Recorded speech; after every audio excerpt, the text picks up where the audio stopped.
За бүгдээрээ сайн байцгаана уу? Шимжлэхээр ахин уулзж байгаадаа баяртай байна. За энэ удаагийн бичлэгийг одоо та хэдийн харсанчлан би үеийнгийн дээрлэхэлтийн сэдвээр хий гэж бодоо сууж байна. Яагаад гэх юм бол уг нь бол өнгөрсөн дугаар дээр арай өөр бичлэг хийхээр төлөвлөжсэн боловч өнгөрсөн 7 хоногт бол яалтчгүй одоо Facebook дээр миний одоо анхаарлын нэг сэдв маш их татсан. Энэ бол одоо хараад уянга гэдэг нэртэй эмэгтэй бол өөрийнхөө одоо хэрхэн 1-р сургуулийн хүүхдүүд ингээд нийлжтэй дээрлэхэж одоо танхаарсан тухай нь ингээд цуврал постууд бичээд явсан. Тэгээ энэ постууд нь бол миний анхаарлыг маш их татчихсны дээр өчигдөр ахаад манай найзын охиныг одоо ангийнх нь 10 настай эрэгтэй хүүхэд ингээ барьж исэн ямаараа уурандаа толгоор нь ингээ цогсноос болоод ингээ толгой нь хагарцсан байгаа. Тэгээ энэ тухай одоо өөрөө бас Facebook дээр хуваалцсан байгаа юм л да. Тэгэхээр яасан гэхээр хамгийн гол зүйл нь хүүхдийн толгойг ингээ хагалчаад ахт чинь ерөөс одоо бурууга ухамсарлахгүй байсан гэдэг дээр миний бүр ингээ сэтгэл маш их эмзэглсэн баггүй. Тэгээд ерөнхийдөө энэ Японд ер нь үеийнгийн дээрлэхэлт гэдэг ер нь ямар байд юм бэ? Дээрээс нь Японд байгаа ээж аавууд те хүүхдүүд нь одоо сургууль сурж байгаа байхдаа үеийнгийн дээрлэхэлтэн тэрөө өртөх юм бол яадаг юм бэ гэдэг тухай нэг бичлэг бэлдээд оруулъя гэж бодоо сууж байна. Гэхдээ ер нь бол Япон бол тэ үеийнгийн дээрлэхэлтээр маш алдартай газар штэ та бараг мэдж байгаа болоо гэж бодож байна. Ер нь бол маш одоо ярвагтай сэдвтэй хэрвээ ингээд амархан шийдэгдчихдэг байсан бол аль хэзээ нэг ч одоо байхгүй болгочихмоор тийм зүйл боловч ингээд маш нарийн маш хорон ингээд бүр үнэхээр бүр хідэн ингээд 10,000 100 төрлөөр ингээд өөр ийм дээрлэхэлт одоо Японоор ижимэ гэж байгаа юм л да. Энэ ижимэ чинь ингээд явдаг учраас тэрийг ингээд хязгаарлахад маш хүндрэлтэй асуудал тулгардаг одоо ижимэ юу вэ гэдгийг ингэж ялгаж танихад маш хэцүү байдлаар хүүхдүүд тэр ижимэ гэдэг ямыг хийдэг учраас ингээд зогсооход маш хүндрэлтэй зүйл байдаг. Тэгээ ижимэд бол хэн өртөх боломжтой гэх юм бол хэн ч өртөх боломжтой. Хэрвээ та өмнө миний бичлэгийг үзчихсэн бол би одоо эзэн хааны одоогийн Японы эзэн хааны ганц охин болох Айко самагийн талаар ярьж байхдаа Айко сама хүртэл ижимэд өртөжсэн талаар ярьжсэн шүү дээ. Сургуульд байхдаа. Тэгэхээр ч одоо та боддоо гүнж хүртэл ижимэд өрцдөг гэж бодохоор миний хүүхэд таны хүүхэд ч гэсэндээ ижимэд өртөх 100% боломжтой байхгүй. Тийм учраас бүгдээрээ одоо энэ ижимэ гэдэг зүйлийг те ирээдүйд миний хүүхдэд ч гэсэндээ ирэх боломжтой зүйл юм байна гэж бодож анхаарах ёстой зүйлсүүдийн нэг гэж бодож байна. Өнгөрсөн 7 хоногт тэгээд яагаад энэ ижимэгийн сэдв миний анхааралд одоо өртсөн бэ гэвэл энэ олон зүйлсүүдийн нэг нь болохоор Японд миний үзсэн энэ нэг мэдээ байсан. Тэгэхээр би энэ мэдээг та хэдэд бас одоо Японд болсон ижимэ буюу үеийнгийн дээрлэхэлтийн бас нэгэн жишээ гэсэн үг байхгүй юу? Мэдээгээр гарсныг та хэдэд одоо товчлон хүргэе гэж бодож байна. За энэ дээр энэ аав охинтойгоо илүү их ярилцсан ч болоосай. Би түүнтэй илүү их цагийг өнгөрөөсөн ч болоосай. Эцэг хүний хувьд би охиноо ийм нөхцөл байдлаас гаргаж чадаагүй те. Үнэхээр их харамсаж байна. Би чин сэтгэлээсээ уушлалт гуйж байна гэж 14 наснда үеийнгийн дээрлэхэлтээс болж амиа хорлсон охины аав хэвлэлийн багварлуу хийх үеэрээ хэлж байгаа. За юу болсон гэхээр энэ охин 4-р сард одоо энэ Такадате гээд баг дунд сургууль руу шилжиж орсон байгаа юм л да. Яагаад 4-р сар вэ гэх юм бол Японд бол хичээлийн шинэ жил 4-р сард эхэлдэг. Цэцэрлэг, сургууль, ажил гээд бүх зүйл 4-р сард эхэлдэг. Тэгээд шинэ хичээлийн жилээр энэ шинэ сургуульд элсэж орсон байгаа юм л да. Тэгээд ахлах сургуулийн 3-р ангид суралцж исэн. Ингээд 9-р сард нь амиа орсон маа. Тэгэхээр 4 сараас 9 сарын хооронд ижимэд өрцөөр аваад энэ хүүхэд зөв зүгээрээсэн хүүхдийн сэтгэл санаа энэ одоо ертөнцид би амьдрах одоо боломжгүй байна. Надад амьдрах юм зай байхгүй маань гэдгийг ингэж толгой тархинд нь тэгж суулгахтал хэдхэн сарын хугацаа орсон байгаа гэдгийг та анзаарч байгаа л гэж бодож байна. За ингээд 4-р сар дөнгөж шилжиж орсныхаа дараанаас эхлүүлээд үеийнгийн дээрлэхэлт нь эхэлсэн юм байна. Тухайлах юм бол биеийн тамирын хичээлээр болон одоо коридорт ингээ алхаа явж байхад нь хүүхдүүд хажуугаар нь зурж өнгөрөхдөө энэ одоо доголын юм биш үү? Чи энэ доголын юм чи юу ч хийж чадахгүй юм шүү гэх мэтээр одоо хэлж өнгөрөхийг нь анх эхлээд сонсож эхэлсэн байгаа юм. Тэгээд дээрэс нь хүүхдүүд одоо тэр хүүхдийг бүдүүн өмхийн үнэртэй ядаргаатай гэж одоо дуудаж эхэлсэн байгаа юм л да. За энэ одоо үгнүүд бол ер нь Японд ийм хүүхдүүдийн хоорондоо хэрэгэлдэг одоо бараг тийм сонгодог үгнүүд, хараалын үгнүүд гэх юм да тий. Одоо манай хүүч гэсэн эднээсээс хэрэгэлдэг заяа. Гэхдээ ингээд сургуулаасаа сураад хүрээд ирдэг. Нэг өдөр одоо жишээ нь ингээд хурж ирэнгүүтээ над руу ч гэж байх уу ингээд ээж энийг мэдхүү гэдэг дунд туруу гаргаж байгаа байхгүй. Тэгээ би бүр наач яаж байгаа ямар учиртай хаанаас сурсан яасан ийсэн гэж би чи эхэлж байгаа юм чинь. Тэгсэн чинь одоо өглөө сургуультай хамж явдаг игнэнийх нь нэг том гоненсе 5 дугаар ангийн хүүхэд шинэ юу бэ гэд одоо тэр хуруу байгаа шүү дээ. Ямар хуруу байгаа шүү дээ. Тэрийг болохоор манай хүүгийн урдаас болон тэр хамт явдаг ангийнхан нэг бандийн урдаас гаргасан байгаа байхгүй юу? Шинэ юу бий буюу одоо монголоор бол үх гэж хэлж байгаа хуруу одоо үхлийн хуруу ч юм уу юу гэх юм одоо тий. Ер нь л нэг утга нь бол тиймэрхүү л тэр англитайгаа адилхан л утгатай байхгүй юу? Тэгээ тийм ингээ сураад төрөөд ирсэн.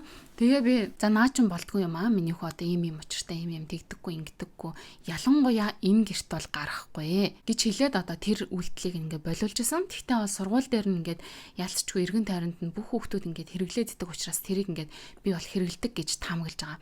За дээрэс нь бол тэр одоо өксөө яруу энэ гэдэг ч юм уу те нэг тиймэрхүү одоо муухай үгнүүдийг бол маш их хэрэгэлдэг юм байна лээ. Тэгээ яаж тэгээд би хүүгээ тиймэрхүү үгнүүд хэрэглээд байгаа вэ гэдгийг ингээ мэдэж авсан бэ гэх юм бол заримдаа би хүүтэйгээ ингээл за одоо ангийн хамгийн тийм хин бэ ангийн хамгийн ийм хин бэ гэдэг ч юм уу те тиймэрхүү байдлаар юм жоохон тандалт маягийн юм ярьслага ингээд өрнүүлдэг.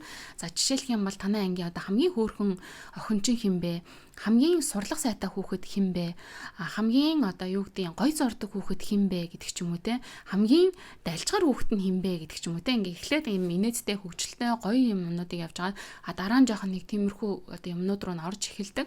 Тэр жишээлх юм бол одоо танай ангийн хамгийн ууртай хүүхэд хин бэ гэдэг ч юм уу те хамгийн одоо муухай үг хэрэгэлдэг хүүхэд чинь хэн бэ энэ гээд хилэнгүүд тэр одоо тэр гэж хэлж байгаа байхгүй нэг хүүхдийн нэр хэлж байгаа. Тэр хүүхд чинь ямар үг хэрэгэлдэг вэ гэдэг гот нь намайг одоо юу гэж хэлсэн гэлээ ахуу тийм тэнэг минэг энтер гэж зүгээр хажуугаар нь явж байгаа тэгж хэлсэн гэж байгаа байхгүй. Тэгээ би тийм үү тэгээ чи одоо буцаагаад тэгэхээр нь юу гэж хэлэх үү гэдэг гот нь гэд ингээд буцаагаад тиймэрхүү үг хэлсэн гэд надад хэлж байгаа байхгүй. Тэгээ тэрэн дээр одоо жишээ нь ингээд гиндээд ямар үг хэрэглэж байгаагаа надад ингээд мэдэгдчихэж байгаа. Гэхдээ одоо ийм тохиолдлуудад бол би жишээ нь одоо хүүгээ одоо янз янзын тиймэрхүү муухай үгнүүдийг битгий хэл гэж хэлэх нь надад одоо маш хэцүү болчихж байгаа юм л да. Тэгээд өөрсдийнхээ ингээ 10 жилийн мэлийг бодоод үзэж гисэндээ ангийн хөвгүүд ч гэдэм үү те тиймэрхүү үгнүүдээр хоорондоо ингээд тоглоод магадгүй бага ангийн хүүхдүүд тэрийг ингээд хоорондоо инээдтэй юм шиг болгож ингээд ярьж байгаа тиймэрхүү одоо тийм юмнууд байдаг. Гэхдээ тэрийг ашиглаад яг ижимээ ингээд жигнэсээ хийж байгаа хүүхдүүд гэж байдаг. Тэрний донд маш нарийн нюанс байдаг. Тэгэхээр тэрийг бол эцэг эхчүүд өөрсдөө юм ярилцлагын донд олж мэдэх боломжтой. Тэгээ энэ охины хувьд болохоор одоо энэ бүдүүн гэдэг ч юм уу те тэр өмхийн үнэртэй байна гэдэг ч юм уу. Тиймэрхүү үгнүүд бол яг одоо саяны миний ярьсан тийм одоо нюансаар биштэй яг ижимээгийн нюансаар хэрэглэгддэг байсан гэдэг нь ингээд сүулт нь тодорхой болж ирдэг юм л да. За тэгээ дээрэс нь хөгжмийн хичээлийн үеэр хөвгүүд хамтдаа дуулж байхдаа тэр охиныг хараад инээх шоолох зэрэг үйлдэлүүд ажиглагддаг байсан. Тэгээд одоо өөд болохоосаа 10 хоногийн өмнө сургуулийнхаа хаппиокайд зориулан зурсан зургийг нь ангийнх нь охин урьж хаясан гэдгийг одоо мөрдлөгийн явцад тодорхойлгосон байгаа юм. Хаппиокай гэдэг нь одоо манайхаар урлагийн үзлэг шиг одоо нэг тиймэрхүү илтгэх өдрлөг гэх юм уу те тийм өдрлөг болдог. Тэрний зориулсан зургийг урьсан байгаа юм. Мөрдлөгийн явцад гэж хэлж байгаа. Тэгээ энэ мөрдлөгийн явцад бол охиныг ер нь өдөр тутамдаа дээрлэхэлтэнд гадуурхалтанд өрцдөг байсан юм байна гэдгийг тодорхой ойлгосон.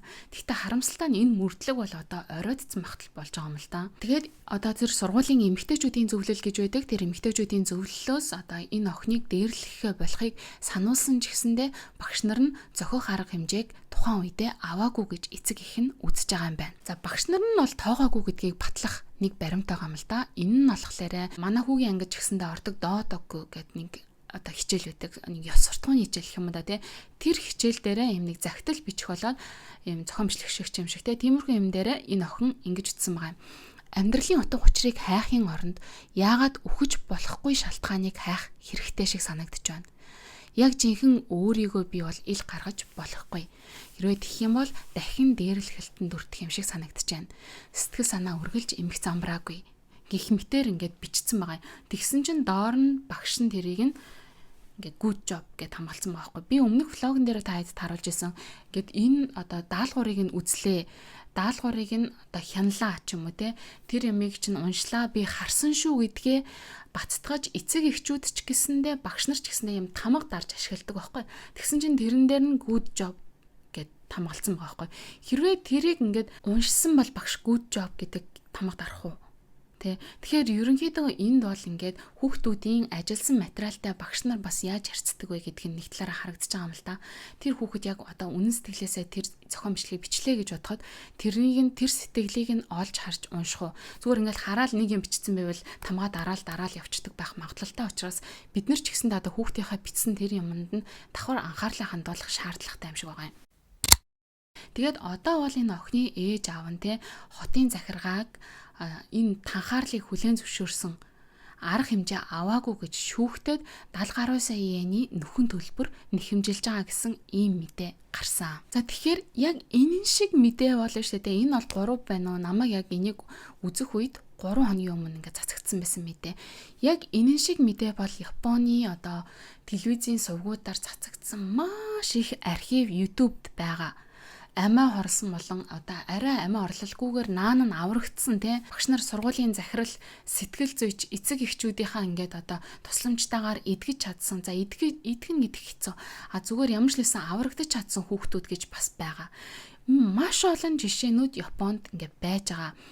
Гэхдээ Японд бол одоо уг нь бол эн чинь бас нэг хуультай дүрмтэй орн шүү дээ тий. Ямар хуультай ер нь энд одоо Японд байгаа Монгол ээж аавууд ч гэсэндээ анхаарал авахад хүүхд чинь эжимэд өртөж гинэ гэдэг ер нь нэг тийм шинж тэмдэг ажиглагдаад эхлэх юм бол эсвэл та мэдх юм бол хамгийн түрүүлээд юу хийх ёстой вэ гэдгийг та хэдэд одоо танилцуулъя гэж бодож байна.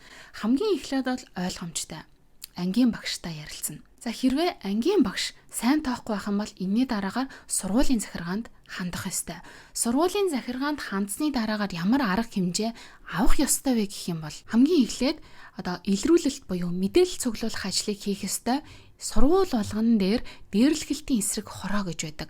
Энэ дээрлэхэлтийн эсрэг хороо шууд хуралдана. Энэ хурлаараа одоо сургуулийн дотоод судалгаа эхлүүлдэг хүүхдүүдээс одоо мэдээлэл авах те. Дээрээс нь хохирогч болсон хүүхдийн ээж автаа нь уулзаж мэдээллүүдийг цуглуулах гэх мэт одоо юмыг эхлүүлэх ёстой. Энэнд захирал, сургалтын менежер, хүүхдийн хариуцсан багш, сэтгэл зүйч зөвлөх, нийгмийн ажилтан зэрэг ажилтнууд оролцох ёстой болдгоо. Тэгээ ингэж одоо хуралдсны дараагаар яг ямар арга хэмжээг ямар шат дараатай авах вэ гэдгээ ярилцсан. Энэнд нь одоо сайн хэлсэнчлэн нотлохоо цуглуулна, хохирогч болон холбогдогч хүүхдүүдтэй тусад нь ярьслага өрнүүлнэ, хэргийн ноцтой байдлыг тогтооно.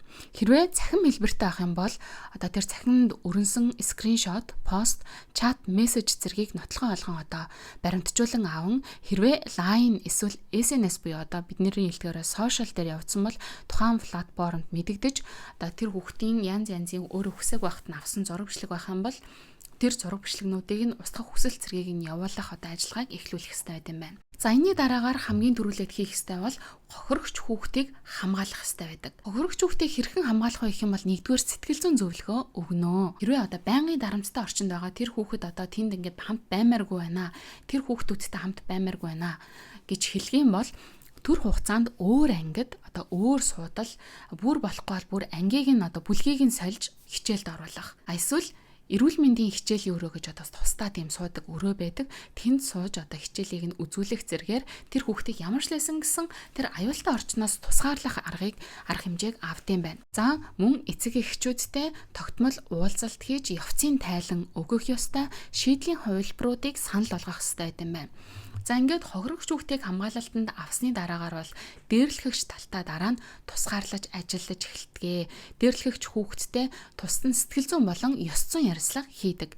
За тэгээ хэрвээ энийг одоо санаатай буюу давтамжтай хийгээд ах юм бол тэгээд энэ нь ноцтой гэж одоо юу ах юм бол тогтоогдох юм бол төр хугацаанд сургуулаас одоо хасах буюу сургуульд явуулахгүй байх арга хэмжээг авдаг. Бүр одоо хүндэрсэн тохиолдолд бол хүүхдийг одоо өөр сургууль руу шилжүүлэх нэг ёсондоо сургуулаасаа хөөх арга хэмжээг авдаг гэж хэлж болно. За ингээд сургуулийн зүгээс одоо эдгээр арга хэмжээнүүдийг аваад хэрвээ одоо сургууль чинь энэ арга хэмжээнүүдийг авч өгөхгүй ч юм уу таны асуудлыг шийдэж өгөхгүй байх юм бол энэний дараагийн арга хэмжээ рүү та орох ёстой байт юм байна. Энэ нь юу вэ гэх юм бол одоо тухайн амьдарч байгаа одоо дүүрэг болон хотын захиргааныхаа боловсролын хилтэст хандах ёстой болдог. Өөрөөр хэлэх юм бол сургуулаас гадуур сургууль одоо туслахгүй байх аль эсвэл нөгөө хүүхдийн талд орох ерөөсөө энэ нэг тийм шудраг бос зүйл өрнөд байна гэх юм бол 3 дахь читгээдийг татаж оролцуулдаг гэсэн. Одоо сургууль болон эцэг эх гэдэг ингээ хоёр өөр тал болчиход шүү дээ. Уг нь бол сургууль эцэг эх хоёр чинь нэгтгээд хамтраад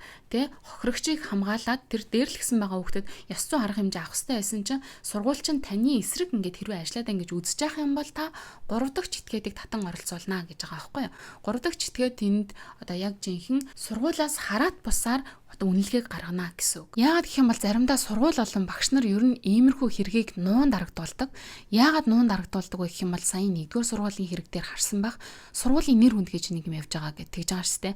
Сая 1-р сургууль чинь өөрөөсөө иймэрхүү том одоо асуудалд холбогдонгуудаа сургуулийн нэр хүнд гэж нэлээд дайрж байгаа. Тэгэнгүүтээ багш нарын баяр ингээд авцсан чинь юу лээ шилдэг менежменттэй сургуульчлуудаа ийм шагнал аваа явж байгаа. Энэ бол ингээд бүр байж боломгүй зүйл байхгүй юу да тий. Тийм учраас одоо ийм үед тэр харяад уян гэдэг байгаа хүн чинь боловсролын яам руу ингээд хандаад ингээд пост бичээд байгаа нь 3 дахь этгээдийг одоо татан оролцуулах тий. Энэ сургууль болон тэр хохирогч тал хоёр ингээд хоорондоо нэгтэж хамтарч хохирогчийг хамгаалж чадахгүй байна. Дээрлэхэд байгаа тэр танхаараад байгаа хүмүүс ёс зүйн арга хэмжээ авч чадахгүй байгаа учраас 3 дахь этгээдийг татаж оролцуулах гэд хүсээд байдаг. Гэтэл 3 дахь этгээд нь бас өөрсдөө татан оролцогдож орж ирэхгүй байгаад байгаад нь бас асуудал байгаа байхгүй юу манад. За энд бол ингээ 3 дахь читгээд орж ирээд юу хийдэг вэ гэх юм бол юуны өмнө бол шалгалт оруулж ирж байгаа юм. Сошиал платформ цагдаатай хамтран нотлохоо цуглуулна. Эцэг их багш сурагчдаас тусад нь дахин мэдүүлэг авна. Ахаад одоо яг өмнөх ярьсан дараалалаар бүх юм ахаад ингээд өрнөх ёстой гэсэн. Сургуулийн зүгээс болохоор яагаад энийг ингээд хайхрамжгүй хандаад энийг тоохгүй болоод эцэг эхчүүдийн одоо сэтгэлийг онгоотол тэрэнд ингээд асуудалд хандахгүй байна вэ гэдгийг өөрсдөө бас юу гэж тайлбарладаг вэ гэх юм бол түрүүн би ингээд хэлсэн шүү дээ. Одоо манай хүүгийн ангид жишээ нь 2 дугаар ангийн хүүхдүүд шүү дээ. Тиймэрхүү муухай өгнүүдийг бол маш их хэрэгэлдэм байлээ. Үнэхээр хэрэгэлдэм байлээ. Тэгээд тэр өгнүүд нь нэг тоглоом шоглоомных юм шиг те зүгээр нэг тийм амны уншлага маягийн юм шиг те тиймэрхүү юмнууд ингээ байж идэг. Өдөр тутамдаа тэр хүүхдүүд чинь тэр үгийг хэрэгэлдэм аа. Сургууль дээр үнэхээр тэр үгийг ингээ хэрэгэллээ гэд хороог ингээ хуралдуулаад ах юм бол өдөрт бид нэр хэдэн удаа хуралдана гэж та нар бодож байна. Тэгээд тэрийг чинь тэр болгоны чинь бид нэр ижимэ гэж үзэхэд хэцүү. Гэтэл сургууль те багш нар бид нар өөрсдөө маш их одоо өндөр ачаалттай ажилтгаа. Хүүхдүүдэд чанартай боловсрал олгоно гэдэг чинь уг нь бол бидний ингээд нэгэн тэргүүнд тавьдаг зорилгоо. Сургуулийн зүгээс бол уг нь бол бид нарт дахиад нэг шинэ оронтой гаргаад те бараг нэг ангид нэг одоо дээрлэхэл дээр одоо мэрэгшсэн нэг тийм багш байх хэвээр. Тэгэхгүй бол бид нар бол одоо энийг чинь ингэж зохицуулж амжихгүй байна. Тэр дээрлэхэлтүү аль эсвэл хүүхдүүдийн хоорондоо ингэ зүгээр чи тингээ мангра тэ ч юм уу тэ нэг тиймэрхүү ингэж байгаа тэр нарийн нюансыг бид нар ингэж ойлгохын тулд маш их цаг орж гинөө гэж одоо сургуулийн зүгээс тайлбарлаад байгаа байхгүй юу. За энийг бол би зүгээр шалтгаан гэж бодож байгаа шүү. Энийг бол би шалтгаан гэж бодож байгаа. Хүүхдүүдийн тэр нюанс бол ер нь тодорхой харагддаг шүү. Ингээд нэг тоглоод хэлээд байна уу, маазраад хэлээд байна уу? Нэг тийм үү, тиймэрхүү үгийг ингээд хэлснээрээ нэг какой харагдах га те, кул харагдах га тэгэж хэлээд байна уу? Аль эсвэл үнэхээр ижимээ хийгээд тэгээд байна уу гэдэг тэр нюанс бол ингээд маш нарийн харагддаг гэж би бол боддог шүү. Тийм учраас сургуулийн зүгээс бол нэг иймэрхүү байдлаар өөрсдөө хамгаалах нь маш утгагүй гэж бодож байгаа. Тэгээд дээрэс нь одоо нийгэмд сургууль болж байгаа бол хүүхдийг боловсрал олгохоос гадна тэр сэтгэл зүйн боловсрал олгох гэдэг чинь өөрөө сургуулийн бас нэг нэм тэргүүний үүрэг бол мөн штэ тийм үсттэй. За ингээд хэрвээ 3 дахь этгээдээс ч одоо тусламж аваад нэг л сайн явахгүй байгаадах юм бол нэг л сайн явахгүй хүүхд чинь ч гэсэн эжмээд ингээд үргэлжлүүлээд өртөө тах юм бол зарим эцэг эхчүүд юу гэж боддог гэх юм бол сургуультай уучраа олно гэдэг бол нэр үнэхээр багштай ч гэсэндээ цаг уучраа олно гэдэг бол цаг завны гарц шүү. Тэд нар бол ингэж шийдвэрлэж өгнө гэж байхгүй. Зүгээр та нар баримтаа цуглуулаад шууд цагдаа танд.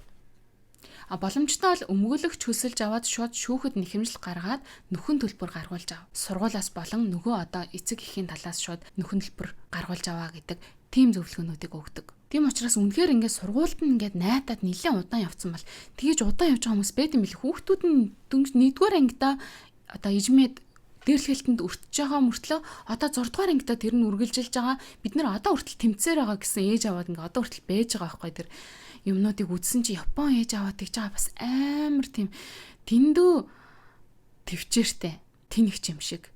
Тийм учраас хитрхий дэж сургуульд одоо ингээд найдаад ингээд за шийдвэрлэж өгөндөө энэ Японч нь одоо тийм бас сайхан газар да тэгж ерөөсө бодож болохгүй хүүхдийнхаа төлөө бүх хийж чадах зүйлсийг маш хурдан ингээд хийгээд явах хэрэгтэй гэж одоо би бол үздэг. Гэхдээ бас одоо иймэрхүү асуудлууд дээр маш чанга хатуу хандаад ингээд хурдан асуудлуудыг шийддэг сургуулиуд гэж байгаа. Янз байгаа гэдгийг бас та хэд мэдэх хэрэгтэй. Ингээд Япон ингэдэг шүү гэдэг гот нь Япон угаасаа тийм дээ тэгдэг. Ер нь бол тэгэл хүн чинь одоо аллагтай ирэнтэй гэдэг шиг энэ Японд ч гэсэндээ алга ирээн байгаа ингээ янз янзын сургуулиуд байдаг. Тэгээд хэрвээ одоо сургуулийн зүгээс тэр одоо асуудлыг нь гайгүй шийдээд өгчих юм бол хамгийн сүүлд нь ямар арга хэмжээг авч одоо энэ ижмээгийн асуудлыг дуусгадаг вэ? Нөгөө хороочин хуралдаа хөрөгч хүүхдийг хамгаалаад дээрлэгсэн хүүхдэд одоо ёс зүйн хариуцлага хүлээлгээд ч юм уу те уучлалтын гуйлгаад ингээд одоо ерөнхийдөө асуудал цэгцэрсэн бол хамгийн сүүлд нь хамгийн чухал бас нэг ямиг хийдэг нь юу вэ гэвэл урьдчилан сэргийлэх сургалт компанид ажлыг өрнүүлдэг. Энийг бол одоо тэр харайд уянг гэдэг эмэгтэй чи яг хүсэж байгаа штэ. Сургууль дээрээ энэ ёс зүйн тухай те дээрлэхэлт бүлигийн тухай те үе тэнгийн дээрлэхэлт гэж байх ёсгүй гэдэг тэр юмыг одоо ухуулаач хүүхдүүдтэй заагаач сургаач гэж ингээд яриад байдаг. Тэр нь бол ингээ огт болохгүй байгаа байхгүй. Гэтэл энд бол яг тэр нөгөө дээрлэхэлтийн эсрэг одоо хууль дүрмийнхаа дагуу бол хамгийн сүүлд тэр сургууль дээр тэрийг одоо өрнүүлэх ёстой байдаг. Энийг одоо ижимээ болсны дараа өрнүүлэхээс гадна угаасаа сургууль дээр нь жил болгон тэр ижимээгийн эсрэг тийм зураг хүүхдүүдээр зуруулах ч юм уу те янз янзын тийм том сургалтууд орох ч юм уу те хүүхдийн номын зохиолчд хурж ирж ярилцах ч юм уу зурагт номын зохиолчд ч юм уу хурж ирээд өөрсдийнхээ зурагт номоор дамжуулаад хүүхдүүдэд ижимээ буюу те тэр үе дэнгийн дээрлэхэлт гэдэг юм чинь байж болохгүй. Одоо хүүхдүүд бие биенийхээ сэтгэлийг ойлгох хэрэгтэй, сэтгэлийг нь хайрлах хэрэгтэй, хүнийг хайрладаг хүн болгож өсгөх хэрэгтэй гэх мэтэр тиймэрхүү юмнуудыг бол одоо хүүхдийн насанд нь тохируулаад ингээд ороод явдаг. Сургууль болгонд өөр гэдгийг нь яагаад хэлж байгаа гэх юм бол би та хэдэд одоо бас нэг хүний түүхийг одоо ярьж өгье гэж бодож байна. Энэ хүн бол одоо ингээд 10 жилийн сургууль буюу ерөнхий боловсролын сургуульд байхдаа 2 удаа ижимэд өртчихсэн байгаа. За эхнийх дээр нь болохоор ингэсэн байна. Баг сургуулийн 1-р ангид байхдаа намайг одоо дээрлэгчсэн хүүхдүүд байсан. Ангийн багш, захирал, дид захирал бүгдээрээ намайг одоо дээрлэгч гадуурхдаг байсан. Энэ тухай анх эцэг ихтэй ерөөсөө огт хэлж чадахгүй байсан учраас амиа орлох шийдвэр гаргаад одоо завдчихсан. Энэ бүх зүйл болсны дараа ээж надтай ярилцаж би нөхцөл байдлыг нэгэнгүй тайлбарсан. Аав ээж минь энийг сонсоод маш их ууралсан. Ингээд аавч хоёр аймгийн боловсролын зөвлөл дээр очиж сургуулийг шалгаж өгөх хүсэлт гаргаж намайг сэтгэл зүйчтэй уулзуулсан. Эцэст нь тэд миний төлөө одоо амьдарч байсан байраа зараад өөр байр руу нүүгээд сургуулийг минь сольж өгсөн. Намайг сургуулаасаа шилжсэний дараа боловсролын зөвлөл шалгалт явуулж ангийн багш, дид захирал гэд бүгдийг нь ажлаас халсан байсан. Мөн танхаарсан этгээдэд зааварчилгаа өгч хэдэн сараар хичээлээс нь чөлөөлсөн байсан. Эцэг эхчүүд хэрвээ хүүхдийнхаа өчүүхэн ч гэсэн өөрчлөлтийг нь анзаарч чадах юм бол тэр хүүхэд аврагдах болно. Миний 2 дахь дээрлэхэлтэнд өртсөн зүйл бол шилжсэн сургуультай ороод 3 дугаар ангитай байхдаа мэдэрсэн зүйлээ. Хүүхдүүд намайг энд тэнд явж байхад гинт цогтөг хизээ хин хаана намайг зохихыг би хэлж мэддэггүй байлаа. Өмнө нь дээрлэхэлтэнд өртөжсэн учраас би өдөр болсон зүйлээ өдрийн тэмдэглэлдээ бүгдийнгийн нарийн ширийн бичиж явдаг байлаа. Мөн багш эцэг ихтэйгээ энэ удаа нээлттэй ярилцаж чадсан. Харин эргүүлээд манай багш чи ганцаараа биш болохоор зүгээрээ багш нь үргэлж чиний талд байх болно гэж хурлын үеэр хэлсэн. Би багшийнхаа хэлсэн үгийг одоо ч гэсэн тод сандгаа. Энэ удаад харин ангийн багш, захирал, дид захирал гэд бүгд миний талд зогсож байсан. Үүний ачаар одоо би маш аз жаргалтай амьдарч байгаа. Би аав ээжтэй болон шин сургуулийнхаа ангийн багш, захирал, дид захирал зэрэгт бүгдэнд нь чин сэтгэлээсээ талархаж явдаг гэж ингэж ütсэн байна. Тэгэхээр сургууль алган дээр одоо та өөрийнхөө хүүхдийн онцлог болон тэр сургуулийн багш нарын байгаа харилцаа хандлага гэд маш олон зүйлсүүдийг мэдэрчээж одоо хариу үйлдэл үзүүлэх хэрэгтэй байх нь. Тэгвэл одоо жишээ нь Японд сургууль алган дээр дээрлэхэлтийн эсрэг хороо гэж байгаад байгаа мөртлөө яагаад дээрлэхэлт зогсдоггүй юм бэ гэдг нь бас сонирн байгаа юмсэ те. Энийг ингээд судлаад үзсэн чинь за нэгдүгээрт нь бол одоо энэ нэг улсын соёлын ялгаа гэж нэг юм байгаа. Энэ соёл нь юу вэ гэх юм бол вао мидасанай буюу бусдын амар амгаланг битгий алдагдуулаа гэдэг нэг тийм соёл байгаа юм те. Гаднаас нь харахад нийгэм ингээ хоорондоо маш эвтэй, ээтэй ингээ хоорондоо зохицоод ингээд амьдраад байгаа юм шиг боловч яг дотор нь ороод ингээ үзэх юм бол шудраг бус зүйлс маш их байдаг. Тэрийг ингээ ил гаргаж ирснээр хүмүүсийг эвгүй байдалд оруулаад тэр нэг амар амгалан тайван байдлыг алдагдуулж байгаа гэдэг нэг тийм нарийн тийм нэг бидний магадгүй ойлгохгүй тэр нюанс л энэ Япон хүмүүсийн дунд байдгаа. Тэрнээс болоод хүүхдүүдтэй багшигаа тавгуутуулахгүй, эцэг эхийгээ тавгуутуулахгүй гэдэг ч юм уу те. Тиймэрхүү юмнаас болоод эцэг эхээсээ өөрийгөө одоо нуудаг, ижимэдүүлж байгаа гэдгээ, дээрлэхүүлж байгаа гэдгээ нуудаг. За ядаж одоо эцэг эхтэй хэллээ гэж бодох юм бол тэнд нь одоо сургууль дээр эмх замбраагүй байдал үүсгэхгүй тул те зүгээр багш нарын өрөөний гадна очиод ингээ аяарх нар те одоо манай дээр тэгсэн байна, ингэсэн байна энэ гэдэг гот нь яана тийм үү за пистэ эцэг эхтэй ингээд ярилцсанаа гэдэг ч юм уу те. Өмнөхөр цаашаа эцэг эхтэй ярилцж байгаа үгүйг нь мэдэхгүй. А тэгэнгуутаа за ингээд ангиас эсвэл одоо өөр анги руу шилжүүлнэ гэдэг ч юм уу те. Тэр асуудлыг ингээд чимээгүйхэн тэнд ингээд шийдэх гээд байдаг. Тэр нэг бусдын амар амгалан ингээд алдагдуулахгүй гэдэг соёл нь үнэндээ дээрлэхэлтийг нуух соёл юм шиг тийм эсрэг юм болцоод байдаг талтай юм билээ. Хоёрдугаарт нь ижилхэн байх ёстой гэдэг нэг тийм соёл энтэй байдаг. Тэр нь миннато унажиде арукото бусдтай адилхан байх чухал гэж үздэг.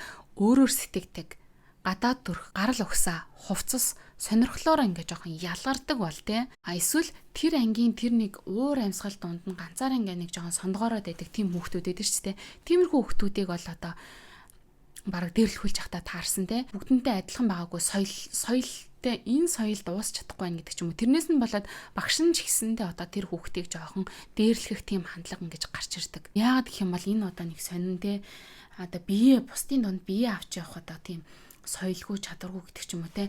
Нэг тиймэрхүү утгаар нь ингээд байдаг учраас энд хэдийгээр одоо тэр дээрлэхэлтийн хороо гэж байж байгаа ч гэсэндээ бараг л тэр хүүхэд нь одоо өөрөө тэр дээрлэхэлт рүү бараг ингэж орж байгаа гэж үздэг аахгүй юу.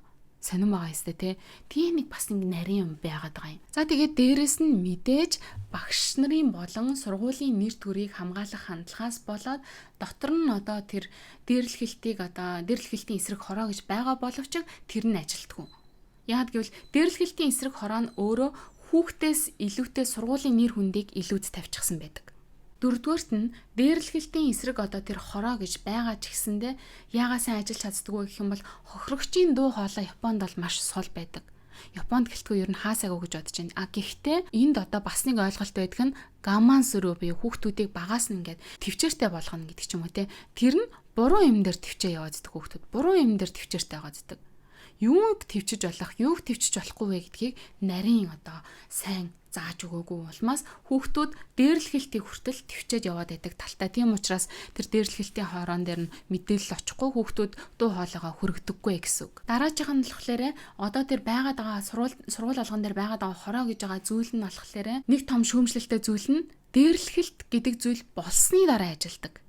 Урьдчилан сэргийлэхтэй хүүхэд ингээд нэг тийм дээрлэхэл болох гээд байна гэх юм бол наадах чи надаа бас яг дээрлэхэл биш байна гэд Монголч гэсэн дээр нь бол яг тэгдэж штэ. Таныг хохироосон юм бол байхгүй учраас те. Тийм заавал одоо хохирсон хойноо те би заавал зодуулсан хойноо заавал хутгалуулсан хойноо те хурж ирээд одоо ингээд мэдүүлжиж би ингээд хамгаалалт авах хэрэгтэй.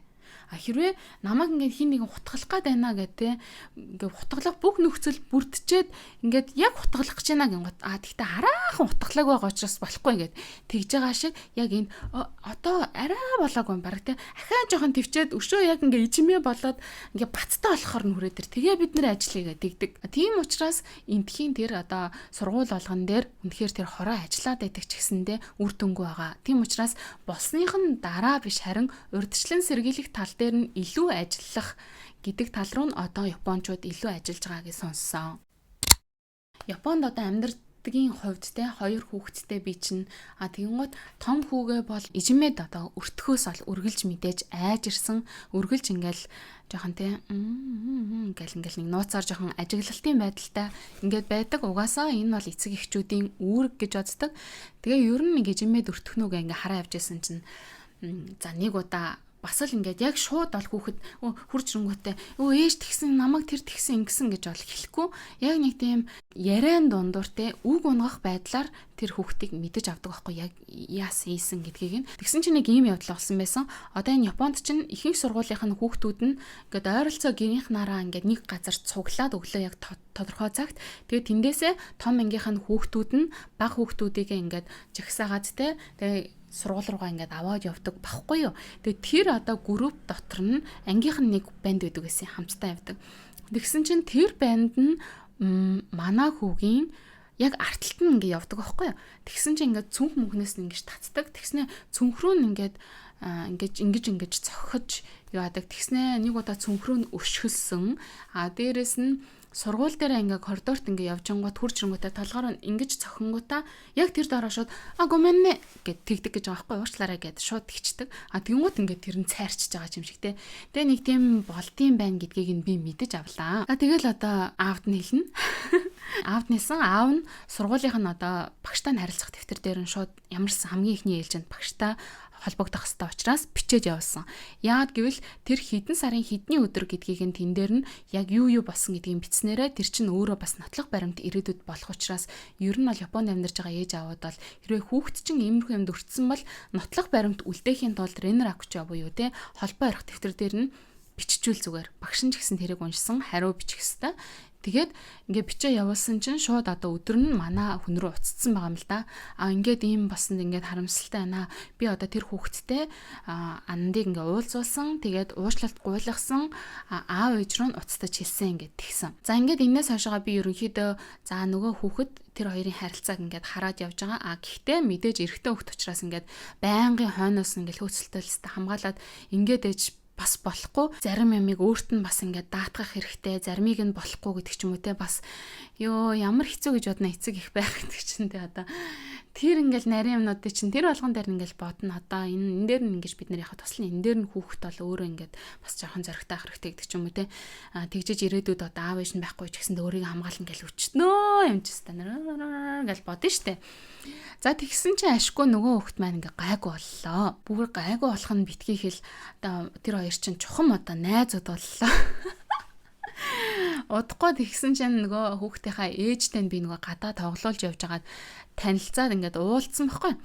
Тэгсэн чинь одоо манай хүү чинь ингээл гэртээ ерөөсө хуржрал ерөөсө анандаку ингээл өдөржингөө л анандакунийг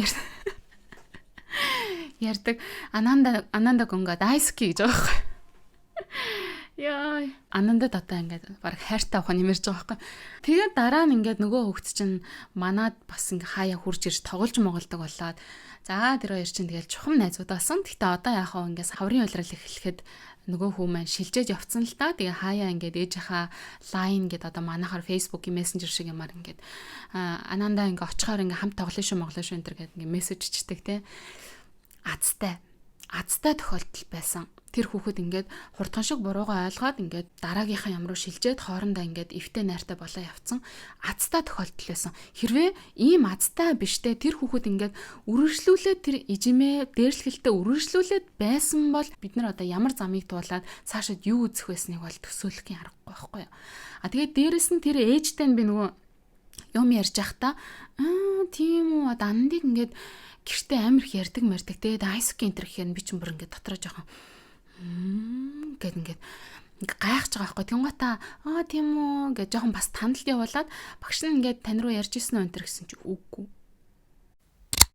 Гэхдээ ямар ч лсэн гэсэн хоёр хүүхэд бол ингээ хоорондоо ив зүгээ олоод ингээд явсанд нь үнэхээр ямарсан баяртайгаа тэгээд хэрвээ одоо ахиж иймэрхүү юм болох юм бол бас яг иншгээ би бол ингээ шатараатаагаар манай гэр бүл бол арга хэмжээгээ аваад явнаа. Дээрэс нь бас нэг юм одоо сонирхолж ярихад манай одоо энэ амьдрдаг нэг юм одоо хороолол гэх юм уу утхан гэх юм уу те энд одоо манай хүүгийн явдаг клуб гэж байгаа бейсболын клубд явдаг шүү дээ те.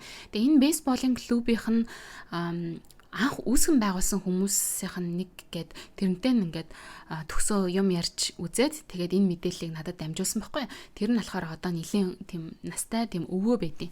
Тэгээд тэр өвөөгийн ярьснаар болохоор одоо дээр үед одоо энэ хороолол дунд чинь ингээ хүүхдүүдтэй хичээлээ тарангуутаа ч юм уу те зарим хичээл номоо тастаад тийм гангстер ихтэй энэ тэнд ингээд хүүхдүүдийг дээрлэхдэг. Тэ сургуулийн хүүхдүүд бие биенээ одоо зодддаг, танхаардаг, одоо дээрэмждэг ч юм уу те тиймэрхүү юм ихтэй тэгээ хүүхдүүдэд ч юм бол авах арга хэмжээ байхгүй. Тэгээ яах вэ те одоо энэ хорооллын те энэ олон одоо залуучуудыг яаж бид нэр зөв зам руу явуулах вэ? Тэр үед ч одоо юм дээрлэхэлтийн эсрэг хууль мөл гэж байхгүй байлаа шүү дээ. Тэгээ яах вэ гэж хаад энэ залуучуудыг спортоор дамжуулаад хідүүлээ одоо ингээд жоохон засч авъя гэд тэгээ анх энэ бейсболын клубыг байгуулж ирсэн гинэ. Тэгээд чөлөө цагийг нь зөв боловсон өнгөрөе. Эрүүл сарвал биетэй, эрүүл сарвал ухаантай залуучуудыг одоо бий болгоё. Тэг ингээд Накаёши найз үзтэй ийм гоё болгоё гэд анх бейсболын клуб үүсгээд тэгээ залуучууд үнэхээр энэ бейсболын клубт яваад ингээд таг нараа одоо юм дуртай гоё юмдаа зарцуулах тийм шал өөр сэтгэл зүйтэй болж эхэлсэн гэдэг жаа байхгүй. Тэгээд одоо ч гэсэндээ ерөнхийдөө бол тийм зорилготой. Клубийн зорилго нь тийм ч учраас төлбөрийн хувьд ч гэсэндээ ерөнхийдөө гайгүй байдаг. Одоо яг энэ клубийнх нь тэгээд одоо яг энэ клубт нь явж байгаа хүүхдүүдийг харахаар үнэхээр тийм нэг тийм хөөрхөн хүүхдүүд үнэхээр төлөвшсөн.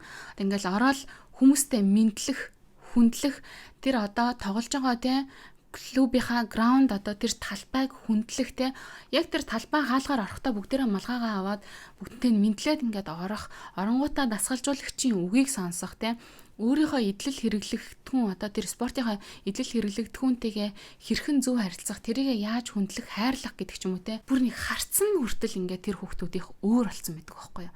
Тэгэхээр тэр нэгдүгээр сургуулийг одоо тэр хүүхдүүд хичээлээд харчаад тэнд ингээд танхаараад байгаа гэдэг чинь энд одоо тэр өчнөө жилийн өмнө үүсээд байсан асуудал чинь тэнд бас одоо ингээд явж байгаа гэсэн үг байхгүй юу. Тэгэхээр магадгүй тэгээ хүүхд залуучуудын цагийг зөв болгосон өнгөрөх юмыг бид нар бас санаачилж тэнцээ гаргах ч ёстой байж бас магадгүй. Тэгээ Японы талаар ер нь үе дэнгийн дээрлэхэлтийн талаар иймэрхүү байна. Үнэхээр их байдаг. Үнэхээр зохисгүй байгаа. Энд байгаа хүмүүс ч гэсэндээ одоо үе дэнгийн дээрлэхэлтэнд багасаа өртөд одоо ч гэсэндээ ингээд идэгшгүй тийм шарахтай те ер нь үе дэнгийн дээрлэхэлтэнд өртсөн хүүхд бол идэгнэ гэж байхгүй штэ. Насаараа л тэрийг ингэж авч явна. Тийм шарахтай хүмүүс өчнөө их байдаг. Тэгсэн ч гэсэндээ энийг ингээд зогсоож чадахгүй байгаа. Гэхдээ зогсоож чадахгүй байгаа гэд ерөөсөө орхиж болохгүй сэдв. Монголд ч гэсэндээ одоо үе дэнгийн дээрлэхэлт бол одоо бүр амар болцсон байлээ. 2024 онд бол одоо хүүхэд хамгааллын хууль шинжилсэн найруулгаар дахин гараад энэ дээр бол үе дэнгийн дээрлэхэлтийн тухайн хэсэг ингээд орж өгсөн бэлээ. Эцэг эхчүүд бол тэрийг ерөнхийд нэг уншчих хэрэгтэй юм шиг санагдсан. Тэгээ дээрэс нь e-kids цэгимэн гэс хайд үлээ тэрэн дээр одоо хэрвээ үе дэнгийн дээрлэхэлтийн хохирогч болсон хүн одоо хохирогчийн ээж аав байх юм бол янз янзын мэдээллүүдийг бас авах боломжтой. За мөн одоо энд жишээлх юм бол үе дэнгийн дээрлэхэлтэнд хэрвээ өртсөн байх юм бол ямар арга хэмжээг авах ёстой вэ гэдгийг ингээд схемчлээд хүртэл монгол хэл дээр маш их мэдээллүүд бас байд юм бэлээ байхгүй биш. Стресстэй ч гэсэндээ хэрэгтэй сэдвээр ярьсан болов уу гэж бодож байна. Тэгээд үе дэнгийн дээрлэхэлтийн талаар хүн болгон өөр өөрсдийн гэсэн дуу хоолойгоо өргөөрэй. Тэгээд эцэг эхчүүд дээрэс нь үе дэнгийн дээрлэхэлт хийж байгаа хүүхдээ хэрвээ та өнөөдөр өмөрж явах юм бол маргааш тэр хүүхэд таныг дээрлэх нэ, өөрийн чинь дээрлэх нэ, өөрийн чинь жоохон хөшөөдрөхөр чинь цохоод авнаа. Яагаад гэвэл дээрлэхэлт гэдэг зүйл чинь байж болдог гэдгийг та өөрөө сургасан учраас гэдгийг анхаараарай. Ингээд хэдүүлээ энүүдийг хамтлагийн дүрээд өндөрлцгөөе. Тэгээд дараагийн бичлэгээр иргэн уулзтлаа. Баяртай.